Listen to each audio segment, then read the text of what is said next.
What is happening, troops? Welcome back to another episode of The Legend of Vox Machina with your best pals, the Withmates podcast. I am Joseph Boone, your host, your DM for this session, and joining me on a solo adventure today is the man, the myth, the legend, Craig Andrew Mooney. How you doing, Craig? Yeah, it's a one-shot solo mission because One-shot solo mission. Yeah. My party's let me down. Paul's gone off on his own adventure. He's off. He's gone AWOL. What was he did last week? What was the conceit? Well, he stole a potion and he drank a potion of dubious effect. So that we don't know potion's what's effect, we happened. don't know what has happened here. Maybe something's going to happen. Yeah. Maybe something has happened. First and foremost, top of the episode, I do apologise if there's a lot of audio bleed in my track at the moment because I am not in my usual space.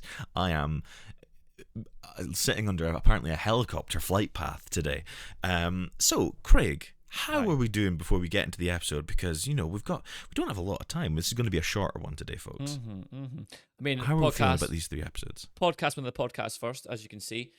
Which t-shirt is Craig wearing this week? Which D&D t-shirt is Craig wearing? It's no, don't tell him. Don't tell him. Drop your answers down below if you recognise that put upon elf on that t-shirt. My favourite NPC of all time. He's so good. He's so good. I did hear something. I remember hearing a while ago about them speaking about animating stuff. Would you watch an animated series of that? 100%. I would kill for that to be adapted into an animated show. I think it'd be so much fun, especially that campaign. They're actually doing, just to give a wee clue to the listeners, they're actually doing a new campaign right now, Joseph. It's a vampire one, and they're using a different mechanic system, which is it's really funny, by the way. It's really funny. Vampires, you're not too hot on the undead, Mooney, but vampires are undead. How do you feel about vampires?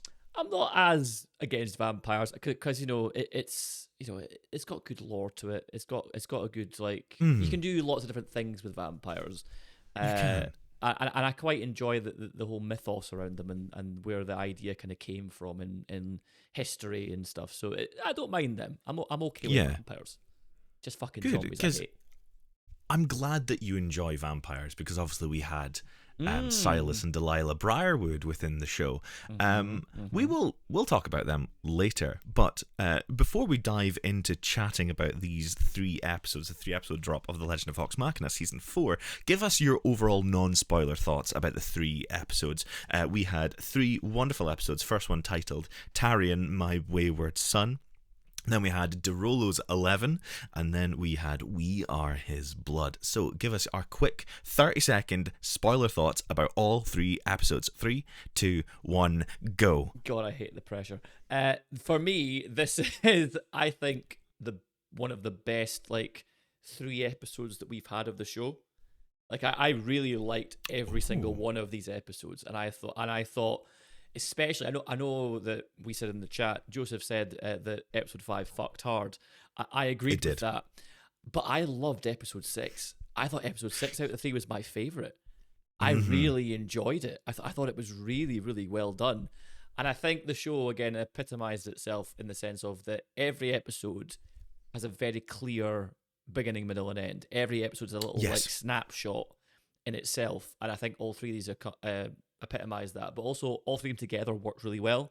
They've kind of grouped these episodes very well, I think, in terms of the story, and I think it's also why they're possibly releasing them 3 at a time. But yeah, big fan of these 3. Probably up there, as I said, with my favourites that the show's done. Fantastic. You know what, Craig? I can completely support all of what you said there. I think these are 3 really strong episodes. Episode 4, I think if we're taking them as a group of 3, episode 4 for me was the weakest, but by far, that doesn't mean it was a poor episode. For me, episode 5 was my favourite because I love those kinds of episodes. We will talk about that in a moment. And then episode 6, I think, does a fantastic job of breadcrumbing you for the next 3 that will drop, as any good cliffhanger should do on a D&D session. But that is our non-spoiler thoughts for these 3 episodes of The Legend of Vox Machina Season 4. If you have not watched them yet, quite frankly, what the hell are you doing? Go and watch them. If you've not watched the rest of the series, go and watch that as well. Sort yourself out. Sit down with a cup of tea, like, you know, a box of sweeties, and you crack on, fire away, watch those episodes, then come back and listen to me and Craig's non-spoiler thoughts about, no, our spoiler thoughts about all of what happened in these 3 episodes. So, yep, that's them leaving. And that's them back after watching those episodes, Craig. They're back. So, Tarry on My Wayward Son. A fantastic episode, I think. But for me, it kind of did what I feel like these adaptations suffer from. That I think the Critical Role adaptations are suffering from, just because they do not have the wealth of time and the wealth of those weekly sessions to develop a character. So, Tarry on My Wayward Son features Tarry Darrington leading Vox Machina back to his hometown to kind of figure out what's going on with these shadow crystals that this cult are dealing with, and how that they are integrating with his family's business, and the untoward nature that his father has, you know, wound up in. Obviously, this is Tarian's full backstory. Yeah. His character arc, all done within a manner of 1 to 2 episodes, a 40-minute character arc. Me knowing how long that took within actual playtime, multiple episodes, like upwards of 20 hours to develop that and sit with that character and live, laugh, and love along with the character. Craig, how did you feel as someone who's only viewing this through the adaptation? How did you feel for you that character arc went? That was my one note about all 3 episodes.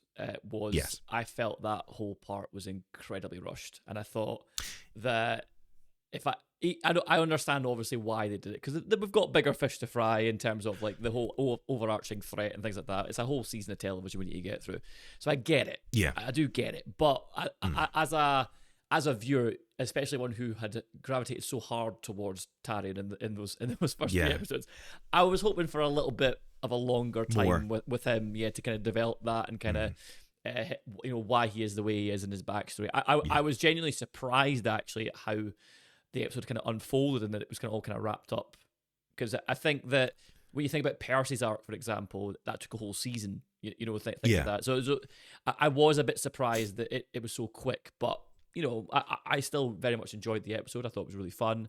The dad obviously is played by a voice acting legend who I'm sure you're going to spout about, Joseph. Yes, like Kevin Michael Richardson. Like as soon as I heard his voice, I was like, I know exactly who that is. Like, I mean, you cannot just like drop Captain Gantu in an episode and not put some respect on him. I mean, you know, Captain Gantu, Lilo and Stitch, Martian Manhunter and Young Justice.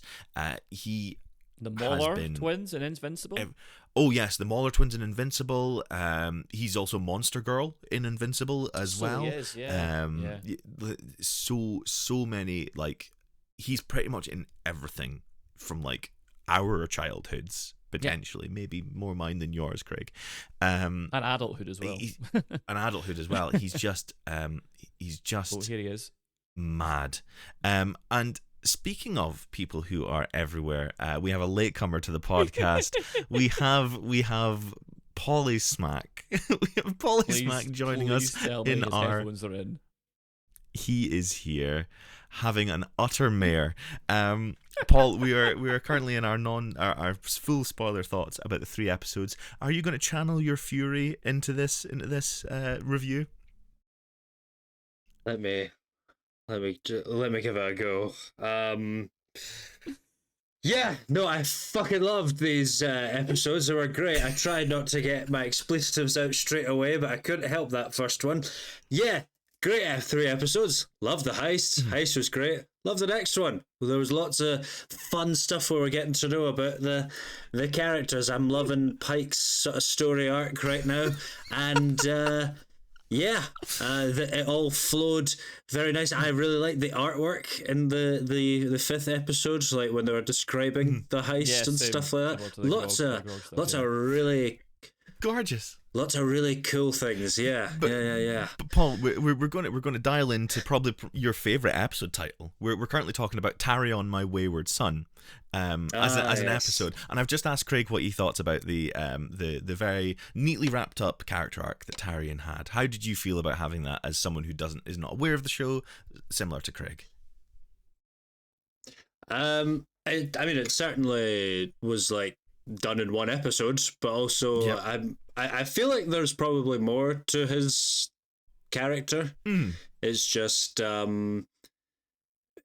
he's obviously quite surface level for now-ish. So I feel like it's fine. There'll probably be more to unwrap with him later on. But yes, goodbye, Craig. It was a fun episode.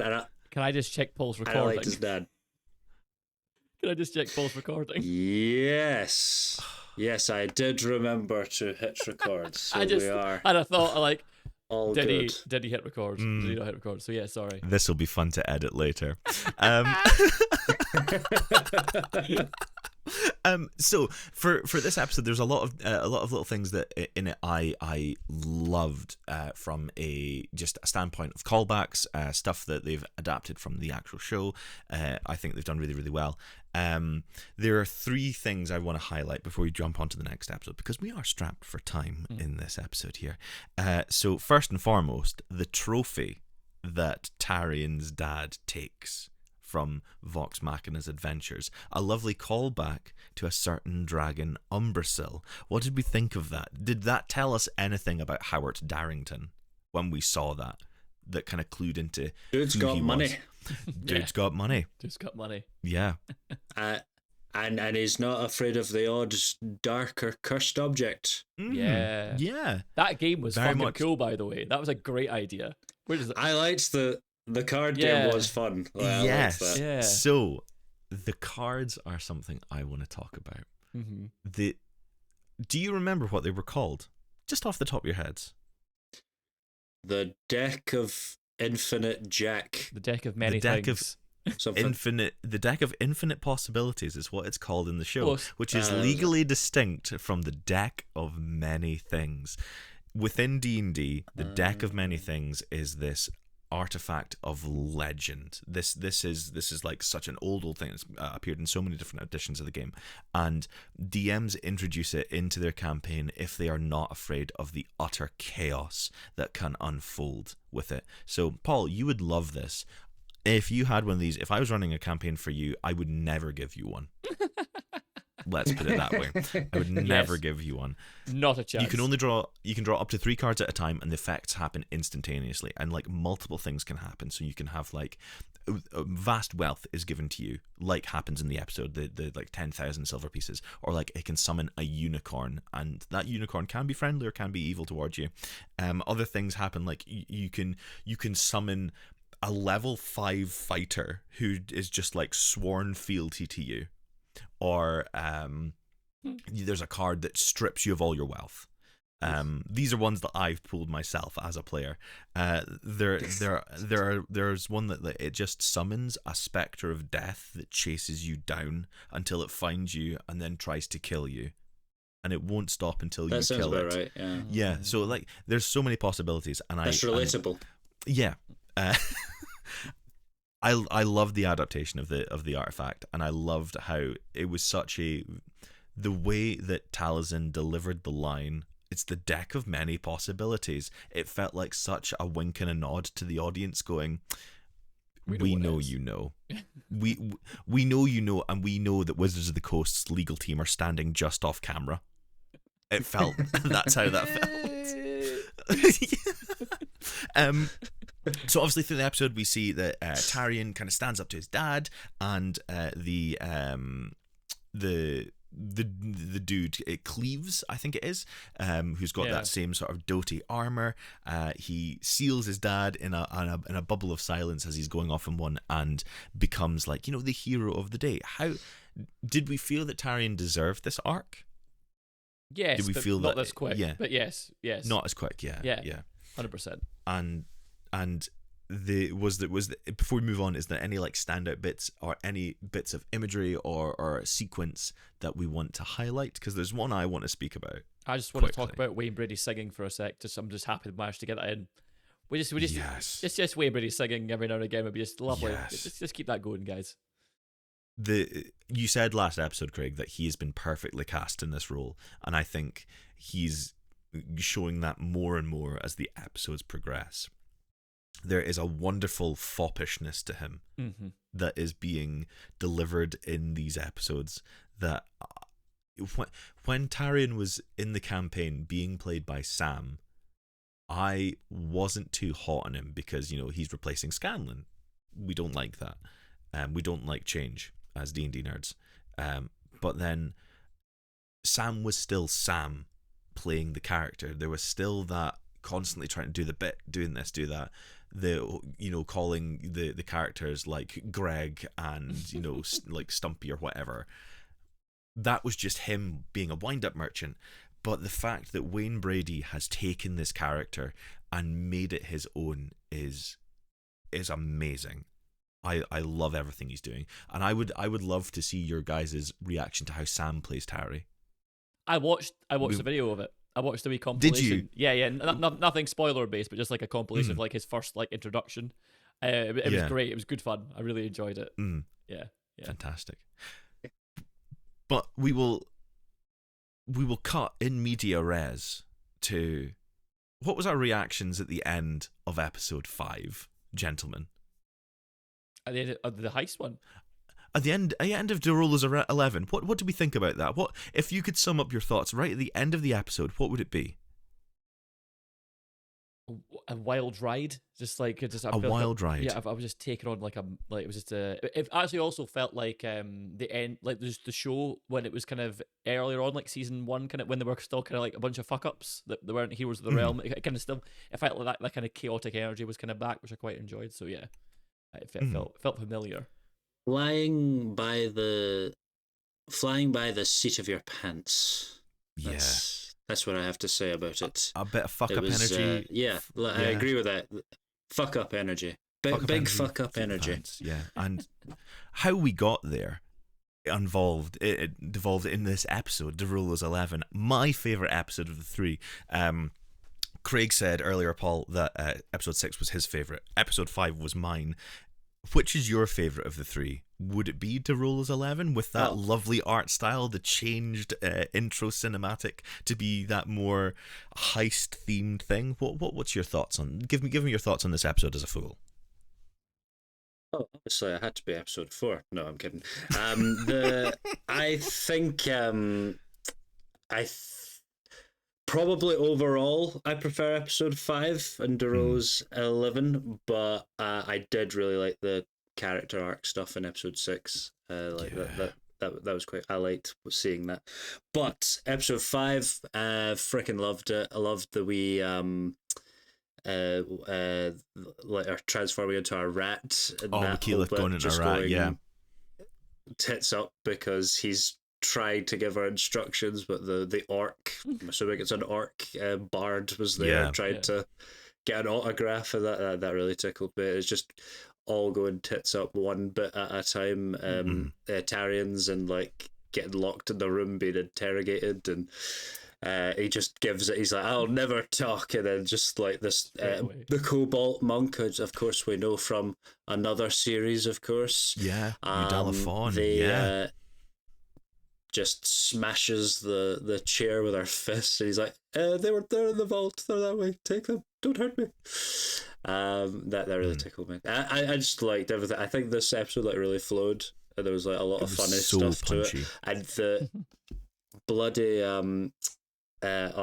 what's his, plus the big strong lad getting smart was Grog. Yes, Smart Grog is one really of it's like me. I was going to be gutted if they didn't show that. It's such a key moment in the campaign, for me at least, because Travis is playing someone who is very one note, and barbarians themselves are just, you run up, you punch things, you get angry, you rage, da da da da da da.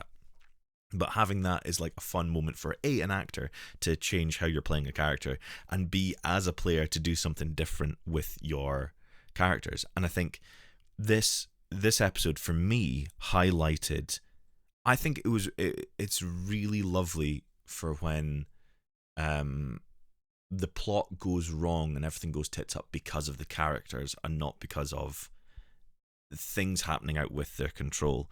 And that is very indicative of D&D, especially when you think you've got such a airtight plan in place and like one role can cock it up. I mean, just for example, literally I played Dungeons and Dragons on Tuesday night. It's currently Thursday as we're recording, and as I'm playing a paladin. They're supposed to be very charismatic, good at speaking, but I said the wrong word to this villager, and they were like, "We don't like those people are dangerous. You need to get out. You can't stay in our village." And it just completely cocked up the entire social encounter for everyone involved just because of one wrong word. And I think this episode really highlights how on a knife edge scenarios can be in D&D, but the fact that Critical Role itself just fails forward really well. Craig, for you, what was your overall thoughts of this episode? Were there any highlight moments that you want to talk about in The Rules 11?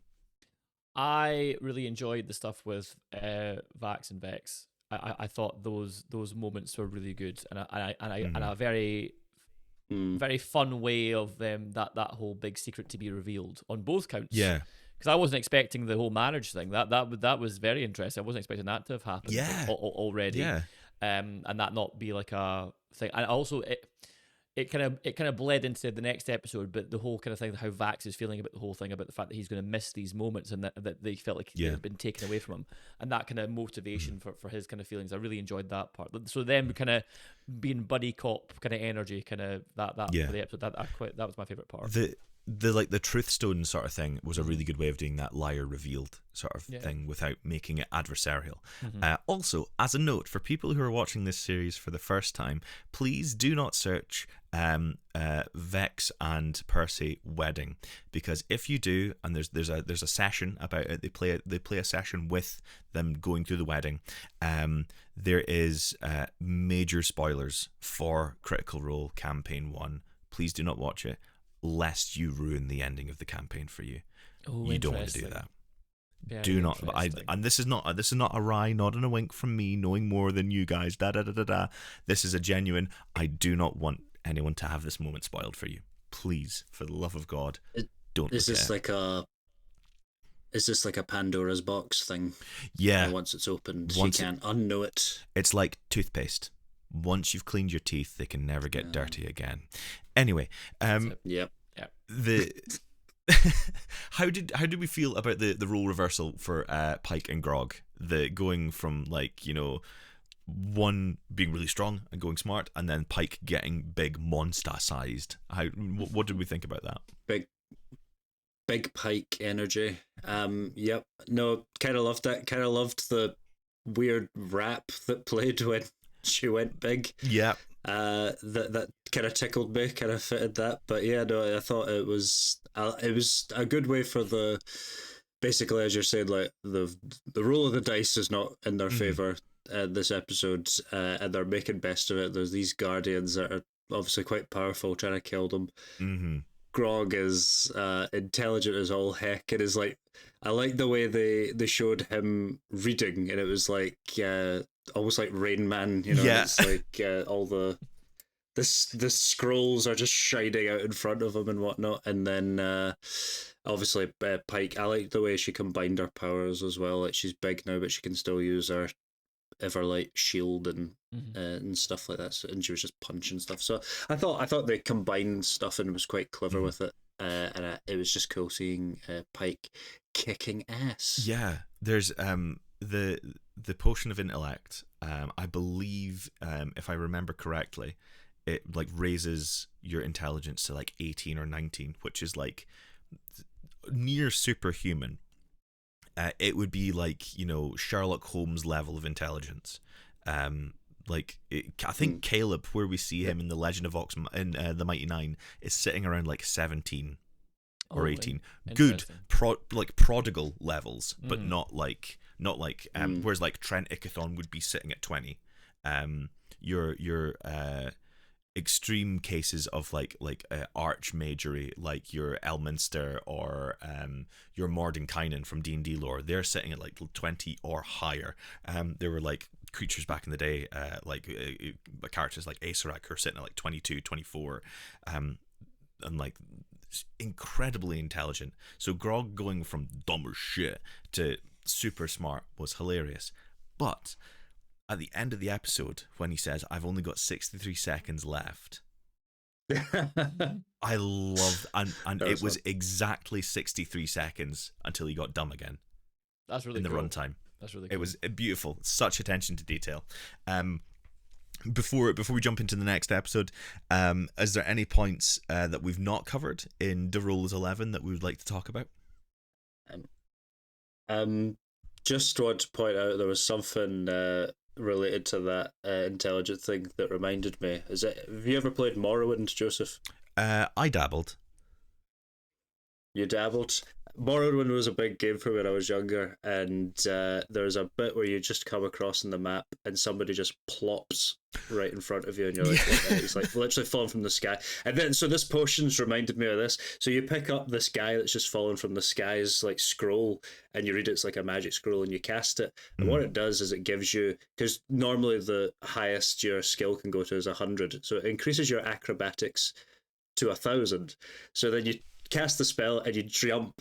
And then what happens is it throws you above the clouds, and then it doesn't slow your fall, so you just fall back down and die, and you hope you've saved it. It is what it kind of reminded me of, just that potion, so there's the sword, and then of course it's running out. There's like, so I love how they're, from a narrative standpoint and like an adaptation standpoint, like translating how magic items and spells and things work. For me, as like a D&D nerd, it's like tickling that itch, and like, because there's a lot of things that will only last a minute, which are like 10 rounds of combat, or there's like Grog's gauntlets that kind of increases strength and his size, doing that for a limited amount of time. And I think there's a lot of easy ways that you can go, this magic item does this, and you can go like a really cheap and easy way for the audience to understand. I think the way they showed Grog's intelligence spiking was so clever, pardon the pun, with him just like speaking very, very eloquently, because they could have done like, you know, him speaking in a very posh way, but the fact he retained his voice most of the time, I thought was very tasteful, and I really enjoyed that. And it was just true to the source material, which was lovely. I also got my biggest laugh, I think, of the show potentially in this episode when Tarion drops into his robot's Doty's arms. Doty's arms, and just goes, he's just shouting, "Adventure!" Yes. I just love that bit so much. I was dying. Like, Wayne Brady is stealing the show. Yeah. He is stealing the show left, right, and center. You can see how much sweat, tears, and blood have been poured into this show.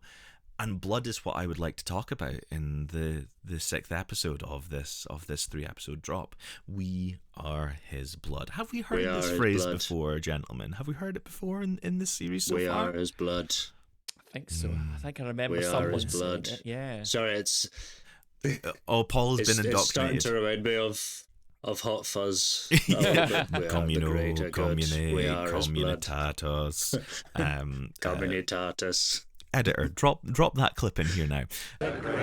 Shut it! This episode for me is what D&D's all about, where you go back to somewhere you've saved before or been before or interacted with, and there's just a new thing. There's something else that you're like, for fuck's sake, here we go again. And it's all about raising the stakes. And much like Shane Midday, I'm here for the cult stuff, because I love cults in D&D. I also love cults as the part of Aberdeen, where, you know, just shout out to cults in Aberdeen. That's a weird non sequitur that we're probably not. Cults? No. There's a place called Cults. There's a place called Cults in Aberdeen. Cults. CULTS. and for for anyone who isn't from Aberdeen, there's a place called Cult, and there's a place called Cult. Like I think my dad went to Cult's Academy, I think, which is like the high school there. Oh, I think right. I'm probably wrong. Okay. I can't remember now. I'm second guessing myself. Anyway, cut that bit out. The We Are His Blood. This episode featured two amazing things. One of which I thought was underused. I think that's changed now as my idea for the trajectory of this series goes on. I love when they use evil cults to do undead shit, and I also love it when series use Andy Serkis. Gentlemen, what do we think about Andy Serkis's character within this show? You know, what was his name? Gideon. Gideon. Yeah, the most obvious villain name of all time.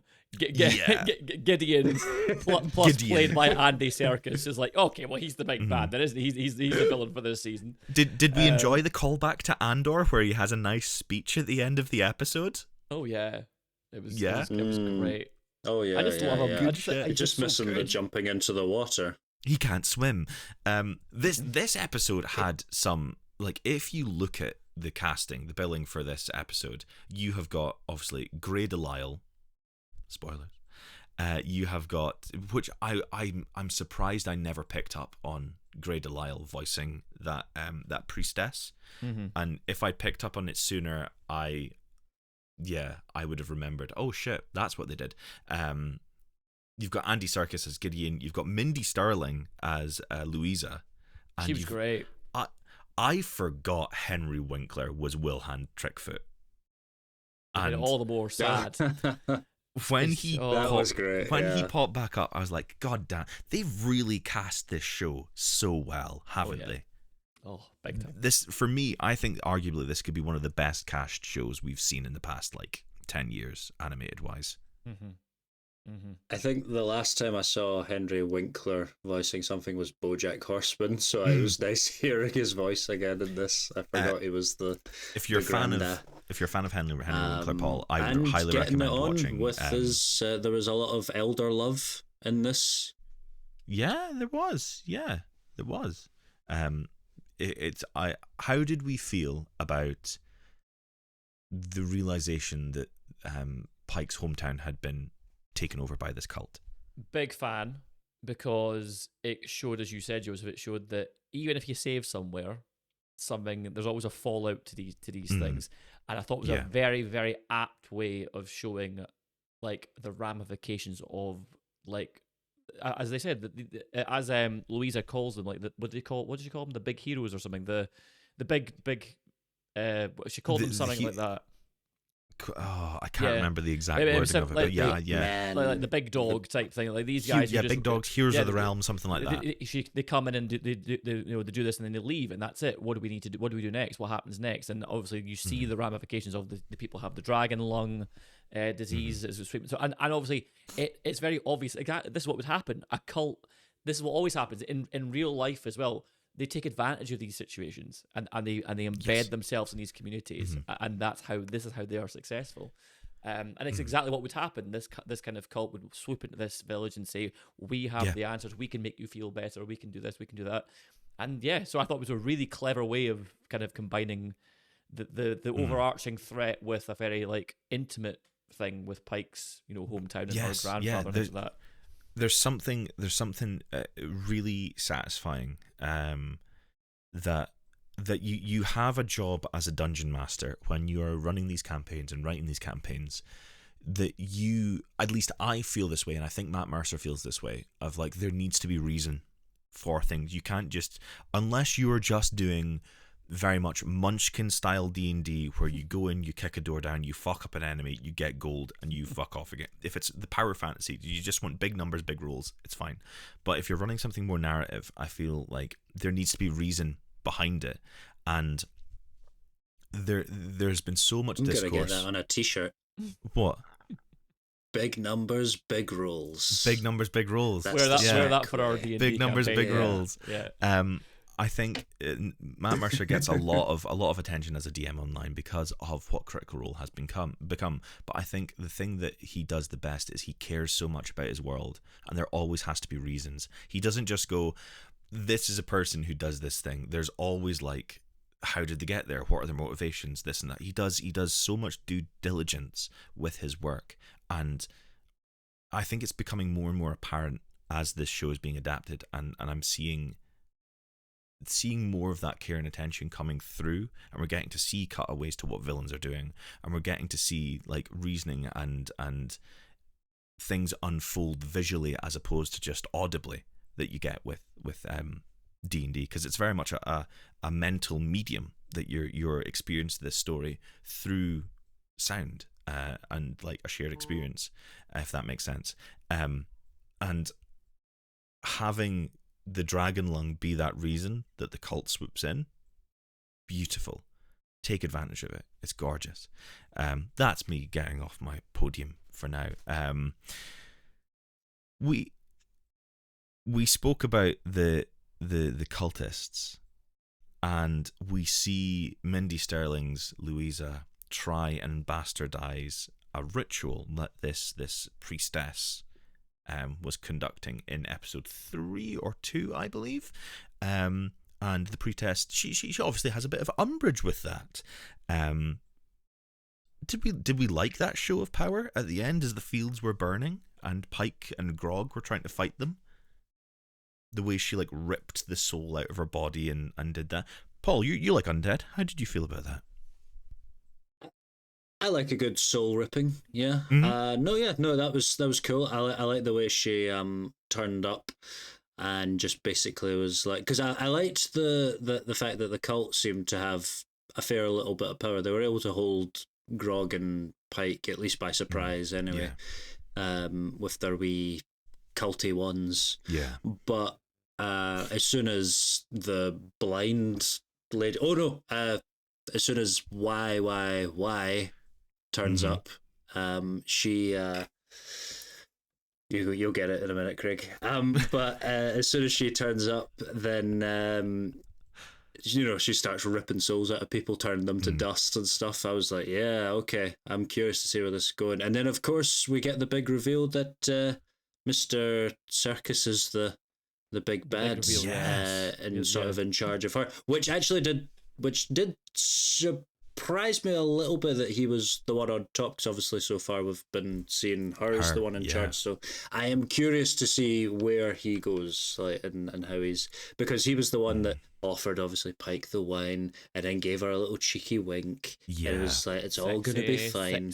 And then it was like, we are of his blood. We love a hot priest in the UK, don't we? So. We do love a hot priest in the UK. Shout out to Fleabag. We do.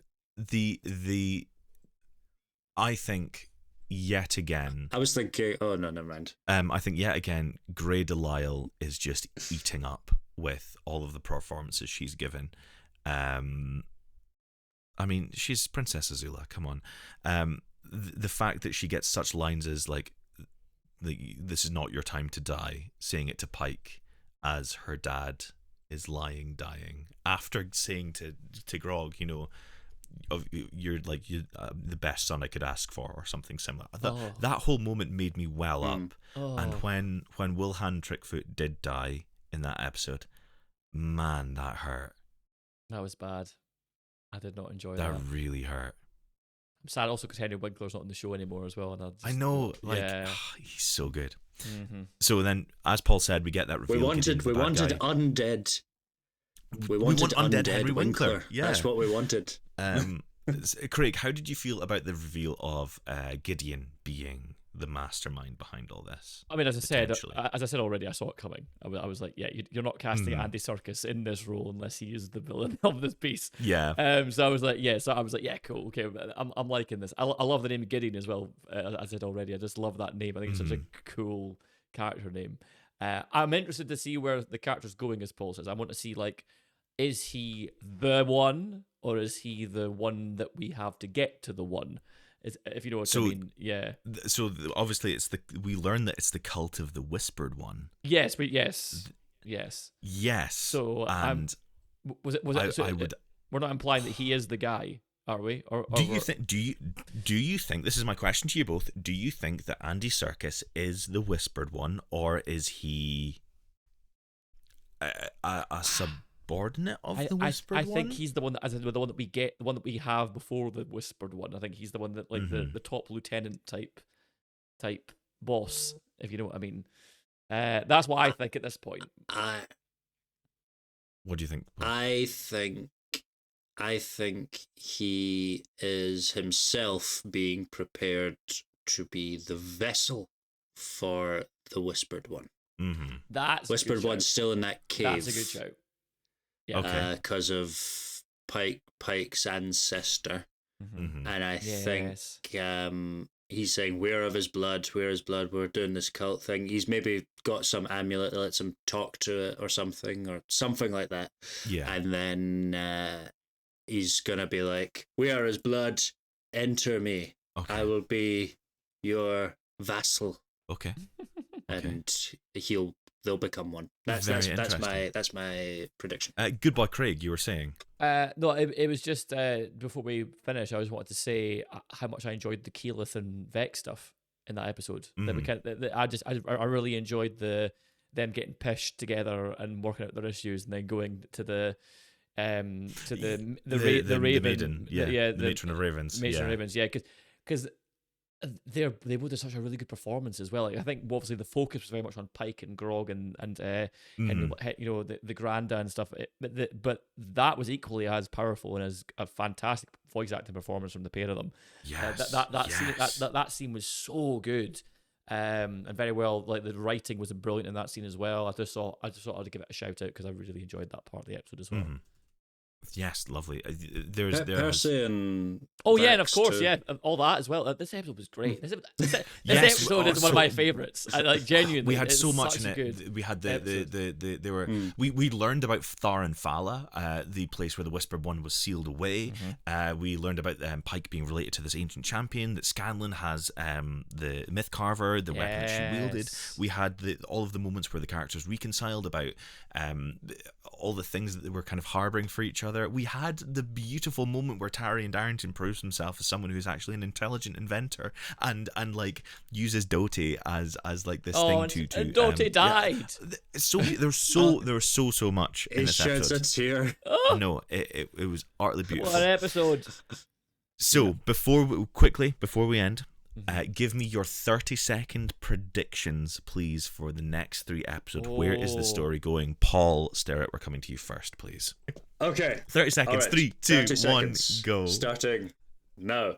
I think what's going to happen is that they're going to go try and find Scanlan, try and find that sword. They're going to try and convince him to join Vox Machina. He's probably going to join in for an episode or 2, maybe even until the end of the series, but I don't know if he's going to be around for the whole thing, maybe 1 or 2 episodes. I think Gideon's going to accelerate his plans somehow. I think they're going to try and find the entrance to Foreign Fala, and then they're going to... Yeah, and then I think... I think Vax is gonna have Vax. The brother is going to have some kind of. He's gonna succumb to more of his injury. I think it's gonna be a lot more noticeable. Mm-hmm. Okay, lovely. I love it. Craig, your 30-second prediction on what's gonna happen in the next 3 episodes now. I very much agree with Paul. I don't have much to add other than what Paul said. I do firmly believe that Scanlan is going to be within these next 3 episodes. I think they're definitely going to go to try and get him back. My prediction with Scanlan now is kind of morphed a little bit because of what happened in these 3 episodes, and especially in the heist episode. I think I was right. I think he's fucked up. I think he's going off on a tour, kind of like a breakup tour where he's kind of bad mouthing them all and kind of. I think we're definitely going to have a scene where they walk in and he's performing. And he's just essentially talking shit about them all, and it's going to be really fun. And then kind of convincing him to get back in the gang and come back to Vox Machina and kind of help out and stuff and be a hero again and that sort of thing. So I think that's probably going to be the main arc. I think probably of the next 3 is probably going to be getting Scanlan back. And then obviously, as Paul said, I think we're going to see more of Gideon and more of his plans kind of coming to fruition and kind of I think they'll set up that final 3 episodes for the big fight with him. Oh, lovely. I like that. Well, we shall find out if Craig and Paul's predictions are right. I've got to, plead the fifth here and not say anything, because I know where this is going. I don't know how they're going to get there. The road may be different, but the characters traveling on this road will remain the same. All I know is that things might turn a little bit upside down soon within the show, and we might be going places that few dare to tread. But ultimately, all those myths are going to be carved later on when the narrative is handed over to people with a little bit more of a sprig of light and delight in the show. That's what I'm hoping so much for. fun. He's But having so much fun right now.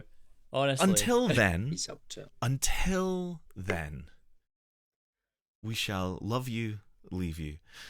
That is all from us on the With Mates podcast. Oh. We have been your... Oh, what? Oh. Paul? Just before you go, Joseph, it's occurred to me. Yeah? You never got to follow up. Oh, that's a Last cliffhanger. week, That's a I cliffhanger. took a We'll be I- finding out what happens to you next week, Paul. When we get there. Put your predictions down below if what's going to happen to Paul on next week of the With Me podcast. And please comment down below. Tell us what you've enjoyed about these 3 episodes, things that you've liked, things that you hope they adapt later on, and if you have any spoilers you wish to talk about, please try and keep your comments spoiler free, or put them all the way down below, hitting enter to do that lovely wee gap, so these 2 lovely gentlemen are not spoiled for the series. If you have enjoyed this episode of the With Mates podcast, please make sure to hit the like button, subscribe, ding the notification bell to stay up to date with all that we do here. But that is all from us. It's all from me, Joseph Boone, your lovely DM. It's all from Craig, the lovely moon druid and published writer. And it's all from Paul Stirrett, the wild magic sorcerer that he is. But don't follow us on social media. Follow us on the With Mates podcast on all platforms. Stay up to date, all that good stuff. And until next time, adventurers, ladies on the Menjay. The great are good. The great are The good. great are good. A great big bushy beard.